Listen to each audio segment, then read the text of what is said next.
जैसे आप जानते हो, जो भी मेरा सोशल मीडिया स्टॉक करता है उनको पता है मुझे जानवर कितने अच्छे लगते हैं, as a not on my plate in real life. And I am happy कि ऐसे इतने बड़े लेवल पे फेस्टिवल है for people who are coming together to support a cause like that. तो आई थॉट कि today I should wear something that also symbolises. जैसे मैं स्कर्ट पहनी हूँ लेपर्ड प्रिंट का, पर वो एक्चुअल लेपर्ड से नहीं बना है. तो अगर आप स्टाइलिश लगना चाहते हो और फैशनेबल लगना चाहते हो, आप लग सकते हो बिना किसी जानवर को काट के मार के. और उसको पहनना आई थिंक स्टाइलिश नहीं होता है, बिल्कुल स्टाइलिश नहीं होता. आप अपने स्किन में कंफर्टेबल रहो और अपने स्किन में आप बहुत ही खूबसूरत लगो. ऑल्सो एनिमल जो क्रूएलिटी होती है उसके लिए क्या कहना चाहिए, क्योंकि आपके बहुत सारे फॉलोअर्स हैं, आपको लगता है कि yes hi thank you very much. Hi please come. नहीं आई डोंट नो, अभी आपका है. You can go up on the stage and you can address everybody. Sure sir, but maybe we should finish the up. Sure. You will be repeating. That's all I'm saying. So whatever you want. Whatever you all are.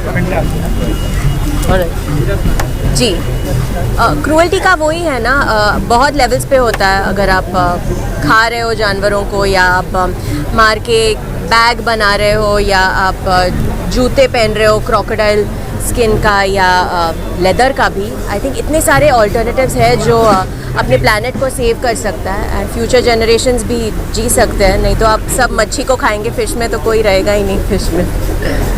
तो कोई message देना चाहिए जो audience देख रही है उनके लिए? आई थिंक पर खुद के लिए रियलाइज़ करना होगा. अगर आपको हेल्दी लाइफस्टाइल चाहिए, अगर आपको मेरे जैसे क्लीन स्किन चाहिए, और अगर आपको हैप्पी रहना है, तो किसी की जान लेके आई डोंट थिंक वो पॉसिबल है. तो या आई होप मैं इंस्पायर कर पाऊँ लोगों को. एंड लोग इवन अगर एक जन सोचे कि मैं इसके जैसे, हाँ मैं भी वीगन बनूँ, मैं जानवरों को खाऊँ नहीं और पहनूँ नहीं, तो बहुत अच्छी बात है.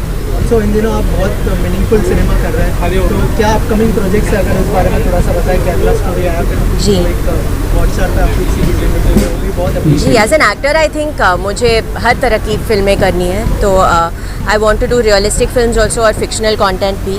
आई थिंक हर चीज़ करना बहुत एक्साइटिंग है. Yes, Kerala story was based on true incidents, और बस्तर मेरा नेक्स्ट वो भी एक सीरियस सब्जेक्ट पे है based on true incidents. But मैं कुछ फिक्शनल चीज़ें भी कर रही हूँ, तो आप लोग सपोर्ट करो, बस ऐसे करती जाऊँगी. Thank you so much. का जो इनिशिएटिव है उसके लिए क्या कहना चाहिए? I'll just say this is a great gesture by YV Care to create something like this wonderful, and I've tasted some of the stalls which are completely vegan, but I don't feel like there is anything missing. The taste is amazing, and I feel कि इन्होंने जो ये पूरा create किया है, ये इसलिए किया है कि let's be kind, and it's very important for us to understand, क्योंकि हम kind words बोलने जब खड़े होते हैं तो बहुत kind चीज़ें बोलते हैं, लेकिन gestures की बात आती है तो हार्डली हम में से कुछ 1 और 2% पीपल ही होते हैं जो उसको समझ पाते हैं और उसके हिसाब से काम कर पाते हैं. तो आई फील ये एक अवेयरनेस है फॉर ऑल दोज पीपल जो कि थोड़े क्रूअल हैं. आई से my self also, I am also. So I am getting inspired by seeing everyone out here. Almost everyone जिन्होंने भी स्टॉल लगाए हैं वो सब वीगन हैं.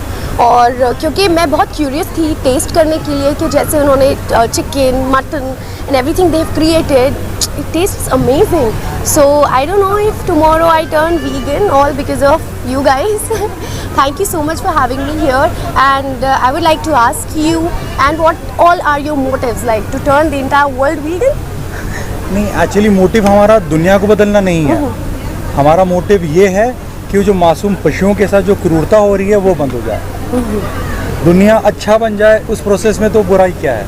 Correct, absolutely. और दुनिया अपने जो पशु पक्षी के अलावा इंसानों के साथ भी थोड़े बेहतर हो जाए, दैट इज़ ऑल्सो इम्पॉर्टेंट. क्योंकि हम अगेन आई सेड दैट हम बातें करने के लिए जब खड़े होते हैं तो हम बहुत बड़ी बड़ी बातें करते हैं, बहुत काइंड वर्ड्स यूज़ करते हैं, लेकिन जब बात आती है अपने साथियों के लिए खड़े होने के लिए या उनके लिए काइंड होने के लिए, तो उसमें से बहुत कम लोग होते हैं जो खड़े होते हैं. So I believe that every one of us should be kind. Sir also आपको लगता है कि ये नीड ऑफ द आवर है? You can tell us something about that, और अगर इनिशिएटिव के बारे में थोड़ा सा सर और डिटेल में बताएं. मुझे बहुत अच्छा लगा कि आप आए, सारा जी आए, और उन्होंने थोड़े समय में जो आसपास देखा, जो चखा, उससे वो समझ गए कि ये कितना अच्छा है. Truly, yes. और ये नीड ऑफ द आवर है, definitely need of the hour है. ये नीड ऑफ द आवर इसलिए है क्योंकि इससे सिर्फ वो मासूम पशु नहीं बचते हैं, इससे हम धरती की रक्षा करते हैं, इससे हम पर्यावरण को बचाते हैं.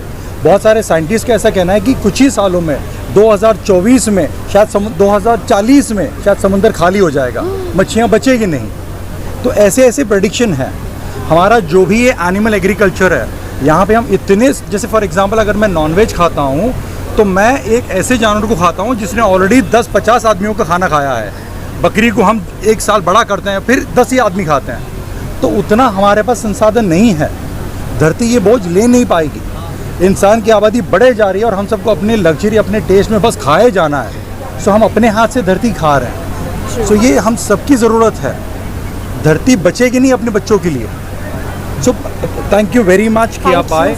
एंड सॉरी अगर मैं थोड़ा पैशनेट हो जाता हूँ। No, you have to be, of course. That's how you can inspire other people. Thank you. सारा जैसे आपने कहा कि बहुत सारी क्रूएल्टी होती है, कोई मैसेज देना चाहेंगे जो आपके फैंस हैं और जो व्यूवर्स हैं हमारे? बस यही कहना चाहूँगी कि be kind, be nice, be positive, and I think everything is gonna turn positive automatically.